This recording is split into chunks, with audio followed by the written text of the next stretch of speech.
So as we were talking about in the last part of the review, there's a little bit of slop down here in the machining process for this wood. Down here you can see that there's a little incision that goes inward towards the front of the gun, and then there's a little gap here. And the gap, I know, is to accommodate the spring, which actually makes this a rock-solid bottom grip with zero movement whatsoever. But that cut in there, which is prevalent on both sides, is a little bit disappointing. However, with some wood putty and a new coat of varnish, you might be able to avoid that problem entirely.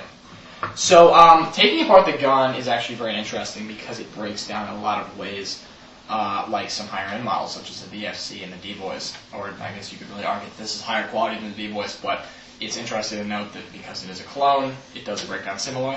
Classic AK, you're going to push down the receiver button, which is going to let the top come off. Unlike many other AKs, this actually works on a hinge system.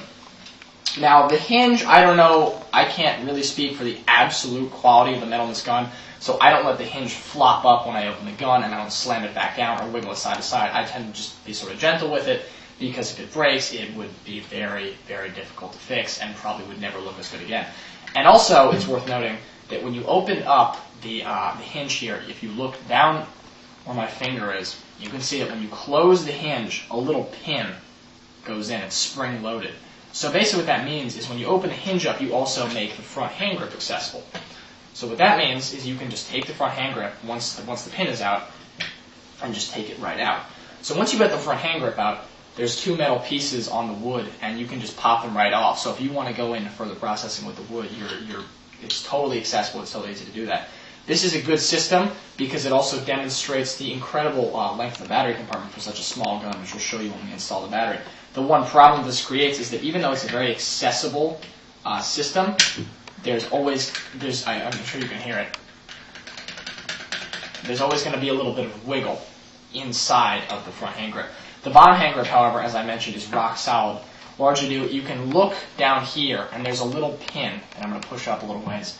And if you take a wrench to that pin and you flip it 180 degrees over this way, it's just going to release the bottom hand grip, which doesn't really serve any purpose, but if you wanted to do something to wood, that would be essential.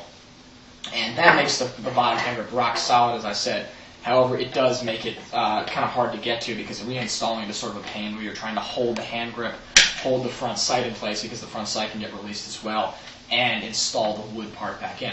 So once you have this compartment open, you can begin to install the battery. And I'm actually going to take off the front hand grip so you can just see how much battery space this gun actually has. So stick-type battery, you just make the wires running along and face downward, and you can put it in, and you can see that this battery has an incredible amount of space. The compartment is so spacious that when you let the battery slide all the way forward, you actually can't connect the wires. So once you've got the battery installed, you can go up and connect the wires here. Just looking at this gun in terms of battery space, it's pretty impressive to see that the gun actually has close to a foot of battery compartment space. And for a gun that is a total of about 18 or 19 inches long with the stock folded, about 12 inches of battery space is really impressive. So you have a lot of room to play with there. You can put in a 9.6 volt battery. You can probably even go higher than that. So for really high ROF and really long-lasting performance, you can go with a lot of different batteries. So taking the battery out, very similar. Just unplug it and slide it back out. Right. So that's about it for the internals of the gun. I did take off the hand grip to expose part of the gearbox, and found that the gearbox looks very similar to a lot of Echo 1 version 3 gearboxes. And also it comes standard with metal bushings, which is sort of a nice touch. I can't really speak for the quality of the bushings, as they're made by CYMA, but what I do know is that they are in fact metal.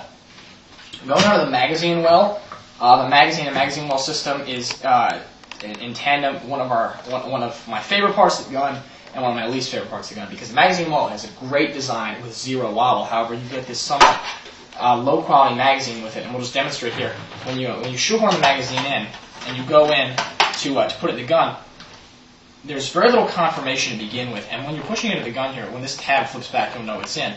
But you sort of have to push up on it, and it sort of acts like it doesn't really want to go in. Once you get it in, though, there's absolutely, and I mean zero magazine wobble. So the magazine's fitted extremely well with the well. However, it just doesn't feel right with the all-metal body moving into this cheap plastic magazine. Fortunately, we have several real AK-47, I mean, not real, but full metal AK-47 magazines lying around, which we would highly recommend for this gun, unless you're a real purist that doesn't like to see AK-47 magazines in the AK-74. As you can see, as we shoehorn this in, that's a much more positive confirmation right in there. And as with the regular stock magazine, we've tested several third-party magazines in both metal and plastic, high cap, mid cap, low cap, and they all have a great fit for this magazine well. So it really seems to be a really well-designed feature, and really highlights the gun in terms of reliability. Because a lot of people brag about how if you're playing with an all Armalite team, the guys at the M249s and all of the Armalite, M4s, M16s, HK416s can all switch their magazines, and now it's nice to see that with this gun, even though you may not be playing like the support gunner style role of an AK, you can still use those magazines. So, in closing, with this gun, we were extremely happy with it. It's full metal, it looks great, it performs very well. About 18 rounds per second stock with a fully charged battery. That's going to settle down to about 17 or 16.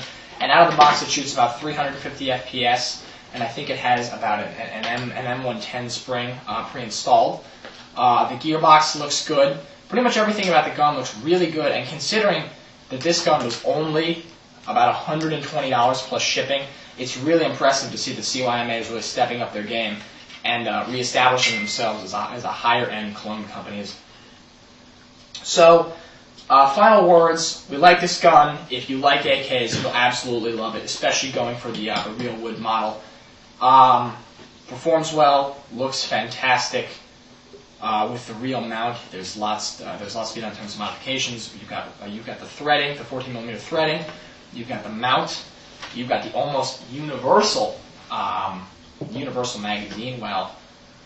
So there's really a lot to be said for this gun. There's a lot to be done to this gun, and we really think it's an awesome purchase for anybody looking for a smaller type SMG weapon that can still really hold its own in maybe even a woods ball style match. Thanks for watching.